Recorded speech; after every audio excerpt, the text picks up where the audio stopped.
and welcome to Panorama, coming to you live on NTA Network Center Jos. Federal government moves to address challenges of pregnant women. Governor Caleb Mutfwang urges political appointees to be guided by the principles of accountability and transparency. Routine immunization against preventable diseases in progress in Plateau State. I am Mary Replong Dontu.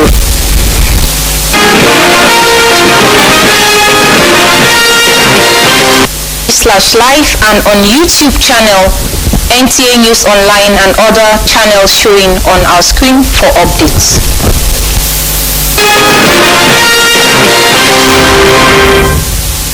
President Bola Tinubu arrived in Addis Ababa, Ethiopia this Thursday night to participate in the 38th Ordinary Session of the Assembly of the African Union AU Heads of State and Governments. The President was received at the airport by the Ethiopian Deputy Chief of Protocol, Eshetu Lajes, the Minister of Foreign Affairs, Ambassador Yusuf Tuga, and the Charge d'Affaires of the Nigerian Embassy in Ethiopia, Ambassador Nasir Aminu.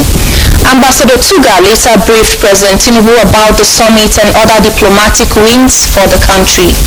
Among the wins was a re-election of Ambassador Bankole Adeoye as African Union Commissioner for Political Affairs, Peace and Security. Nigeria also retains its seat on the African Union Peace and Security Council, reaffirming its leadership and commitment to peace and security on the continent. This year's AU Summit under the theme Justice for Africans and People of African Descent Through Reparations focuses on reparatory justice and racial healing. President Tinubu is expected to deliver a speech at the summit-level meeting of the African Union Peace and Security Council, where discussions will focus on security challenges on the continent, including the escalation of conflict in the Democratic Republic of Congo. He will also participate in meetings on health, financing, establishing an Africa Credit Rating Agency, and climate change. President Tinubu will return to Abuja next Monday. The House of Representatives is set to investigate allegations of fraudulent practices in the payment of contractors by the Federal Ministry of Finance and the Office of the Accountant General of the Federation. This resolution followed the adoption of a motion sponsored by Majority Leader Julius Ihovere and other two lawmakers who demanded a transparent digital payment system to eliminate human interference in contract payments. National Assembly correspondent Mitari Ikwen reports. The Majority Leader anchored his motion on reports alleging that contractors handling critical federal government projects are being allegedly coerced into offering kickbacks as condition for processing their invoices in the Federal Ministry of Finance. If these allegations are not thoroughly investigated and addressed, contractors will lose confidence in the government engagements, leading to slow economic development and failed infrastructure projects nationwide. This motion is referred to the Committee on Finance for further legislative action. Another resolution sought payment of contractors engaged by the Niger Delta Development Commission. The House Committee on NDDC to investigate the matter with a view of identifying the contractors, recommend payment plan. In other motions, lawmakers condemned armed attacks on defenseless traders in Delta Market in Fika local government area of Yobe State. 17 lives were lost, while several others sustained varying degree of life-threatening injuries. A bill seeking to establish district and magistrate courts for the Federal Capital Territory with jurisdiction over civil and criminal cases scaled second reading. For the appointment of district court judges and magistrates and of other court officers and for other purposes relating to or connected with the administration of civil and criminal justice. The House has adjourned plenary till Tuesday, 18th of February 2025. From the National Assembly, Mitari Ikwen, NTA News. commitment to enhancing food production and alleviating poverty in rural communities has garnered recognition from global leaders. The country stood out at the 48th Governing Council meeting of the International Fund for Agricultural Development, IFAD, held in Rome. Abubakar Kyari, the Minister of Agriculture and Food Security, has been re-elected as a Vice President of the Governing Council of the United Nations Agency. Musa Baba Aliyu has details. From 180 countries converged on Rome for the 48th Governing Council of the International Fund for Agricultural Development, IFAD. Chair, we have quorum. Before the meeting commenced, 2 vacancies were announced regarding the Vice President of the Council. Of the nomination of His Excellency Mr. Abubakar Kyari, Minister for Agriculture and Food Security of the Federal Republic of Nigeria, the Governor for Nigeria, to take up the role of Vice Chair. During an interactive session, Abubakar Kyari highlighted the measures being implemented by President Tinubu's administration to combat hunger and malnutrition in the country. The vision of the government is give access to, I would like to say, the small micro and economic, producers of food.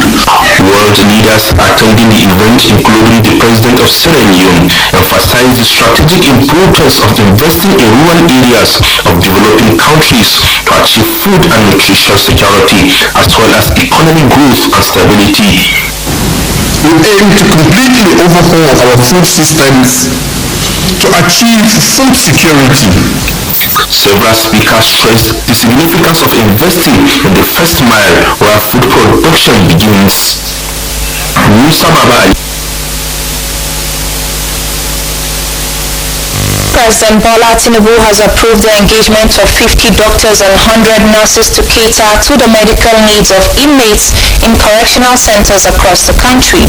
In a statement, the Minister of Interior Olubunmi Tunji-Ojo says he also secured presidential approval for the National Youth Service Corps (NYSC) to post medical doctors to correctional facilities for the service year in realization of the need to protect the rights of the weakest in society. The statement also conveys approval of the extension of service beyond retirement age for existing medical personnel in the Nigerian Correctional Service to cover for shortfalls in the short term. The minister also announced completion of renovation work at the Kuje Custodial Center, noting that the facility is now a befitting edifice, while indicating presidential approval for the establishment of a National Paramilitary Academy, restating the need to establish a degree-awarding institution where young Nigerians will be trained in paramilitary engagements. Good news for pregnant women, as federal government has made provision for free health care at the Jos University Teaching Hospital. The Chief Medical Director of JUT, Dr. Bukop Pupwada, says this in Jos while inaugurating the Comprehensive Emergency Obstetrics under NHIA and Newborn Care EMOC. Ndayan and Debagian has more. The program is a tripartite agreement between the Jos University Teaching Hospital, National Health Insurance Authority, and Health Maintenance Organization. It is to provide emergency free obstetric services to Nigerian women that cannot afford to pay bills for such services. Initiated by the federal government under the leadership of the Minister of Health, Professor Alipati, is to ensure that there is a marked reduction in maternal and neonatal mortality in the country. So the essence of the program is to reduce that complications and the rate of maternal and neonatal mortality. Inaugurating the committee, the Chief Medical Director of JUT says the focus is to address unwarranted death among pregnant women, commending the federal government for the wisdom and initiative. It's not a lot of food, but we go through a vetting process by the medical social works department to be sure that they are really vulnerable. Apart from this, of course, we have other services, National Emergency Management and Ambulance System, which is all part of the efforts of the federal government and is part of the National Health Act, where you have certain amount set aside for emergency cases within 48 hours. With the help of my committee and every other member of staff of this hospital, and with the help of God also, we will do our best to make sure that no stone is left unturned to make sure that the women who are deserving benefit from this and reduce these very abhorrent health indices that we have regarding maternal mortality in this country. The program is being coordinated by the Federal Ministry of Health in Jos, in the and the Abuja NTA News. And still talking health, the routine immunization vaccine catch-up is recording progress following impressive turnout of mothers in the local government areas of Plateau State. Ijoma Ozemena has the details. The campaign aims at protecting children aged 0 to 59 months from deadly diseases by ensuring all eligible beneficiaries are fully immunized. These children are being vaccinated because they did not receive it at the recommended age. It's an activity that is conducted because a lot of children did not receive vaccination during COVID-19. It is believed that these children are going to be captured this time around. That is from 12 to 24 and from 24 to 5 years. The exercise is being carried out in Jos North and South, Mango, Nikan, Pangshin, Langtan North and Riom local government areas at designated health and community centers, as well as outreach sites. The catch-up vaccination engages healthcare workers and community influencers, popularly known as house-to-house mobilizers. Stakeholders in this exercise include UNICEF, as well as officials of the National Primary Health Care, who are monitoring the exercise in various ways to ensure compliance. Yeah, the catch-up implementation started on the 11th, which was Tuesday in Plateau State.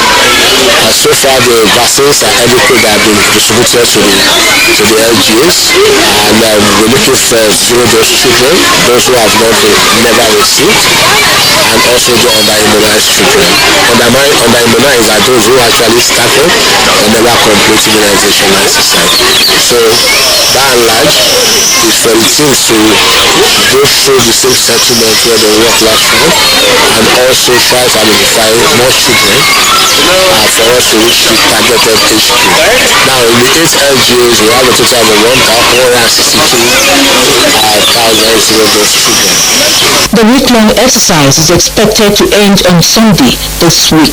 In Jos, Ijoma Ozemina, NTA News. And we have in the studio the Plateau State Immunization Officer, Luka Izan, to shed more light on the exercise. Sir, you're welcome. Thank you. The ongoing routine immunization vaccine is tagged catch-up. Why catch-up?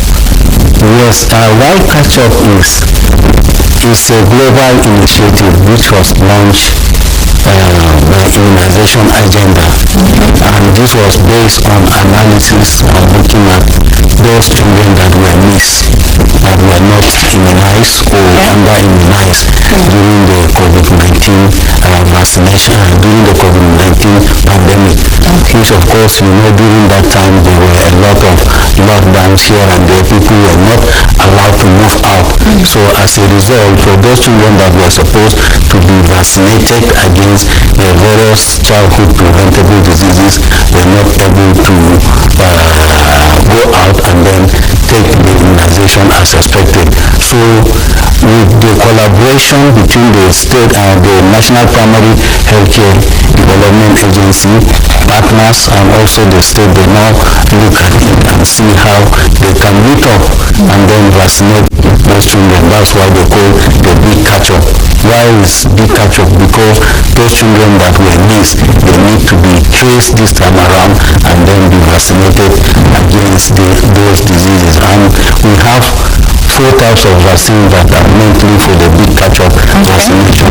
We have the Penta, which is 5 vaccines in one, and then we also have the PCV, which is pneumococcal conjugate vaccine, and we also have the IPV inactivated polio vaccine, and then we also have the bivalent polio vaccine. So all these vaccine will be administered during the course of the vaccination, and we are looking at targeted children from 12 months to 24 months, and then from 12 months to 24 months, and from 24 months to 59 months. So not only those children will be considered during this exercise, we also have to look at the issue of the routine immunization, that is children from 0 to 59 months. I think it's a good opportunity so that all those children that are eligible, that need to take a particular vaccination based as to the national schedule, should be able to get it at this point in time. So it's a good opportunity to meet up and to also ensure that all those children that were missed are able to get the vaccine as required. So why were few local government areas selected for this exercise? Yes, like I mentioned initially, I said it was based on analysis. So in the whole federation, we have 200 LGAs that the federal government, after the analysis for those children that were not able to reach the vaccination standard, they now analyzed it and they came out with 200 LGAs. So in the 200 LGAs, it varies from states. There are states with 1, and there are states that have maybe 8, and some also 20-something LGAs. But for us here on the plateau, based on analysis, 8 local governments were found to be suboptimal in the required coverage of the immunization. That is why we consider those 8 LGAs, as it has been said. We have Jos North, Jos South, Mangu, Bakos, Tongshin, Riyam, and Lantan North local government. These are the LGAs that are for the big catch-up in this program. Okay, sir. So what's your impression about the turnout?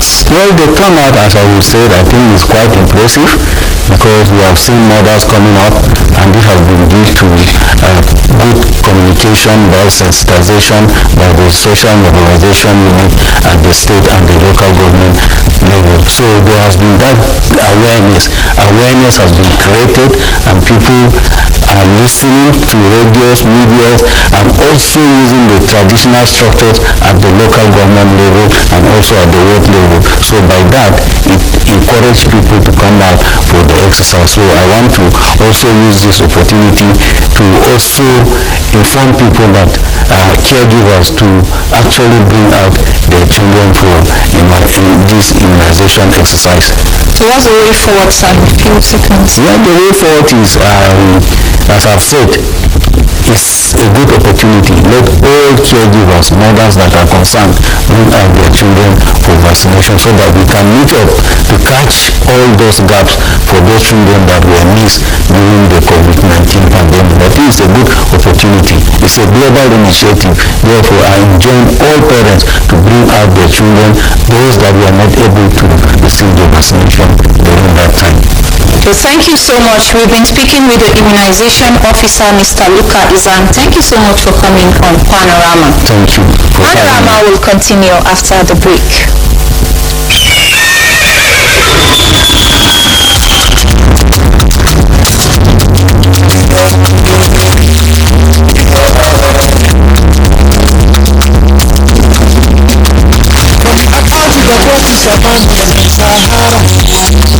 Be right, and don't be free, you know the time. If we break, our communities undying. We're still rooted in the mountain. We swear to God, we turn down in the mouth. We find solution, even at last, yeah. Education, we have all of the solution. We are Nigeria, we are Nigeria.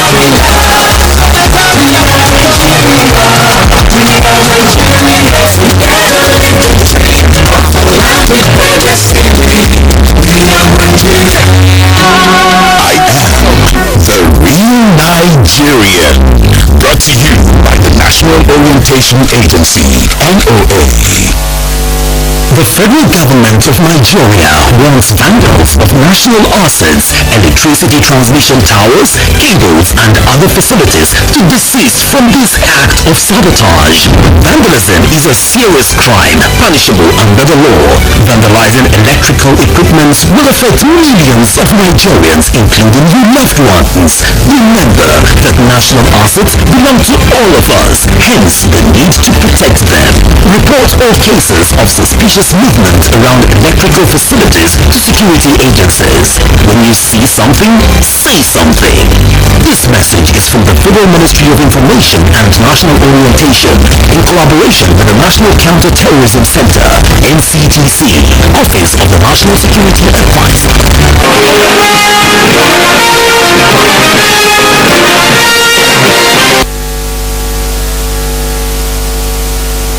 To know you're still there, Governor Caleb Mutfwang is urging appointees of the state government to see their appointment as an opportunity to serve and change the fortunes of the state by having a radical approach to governance.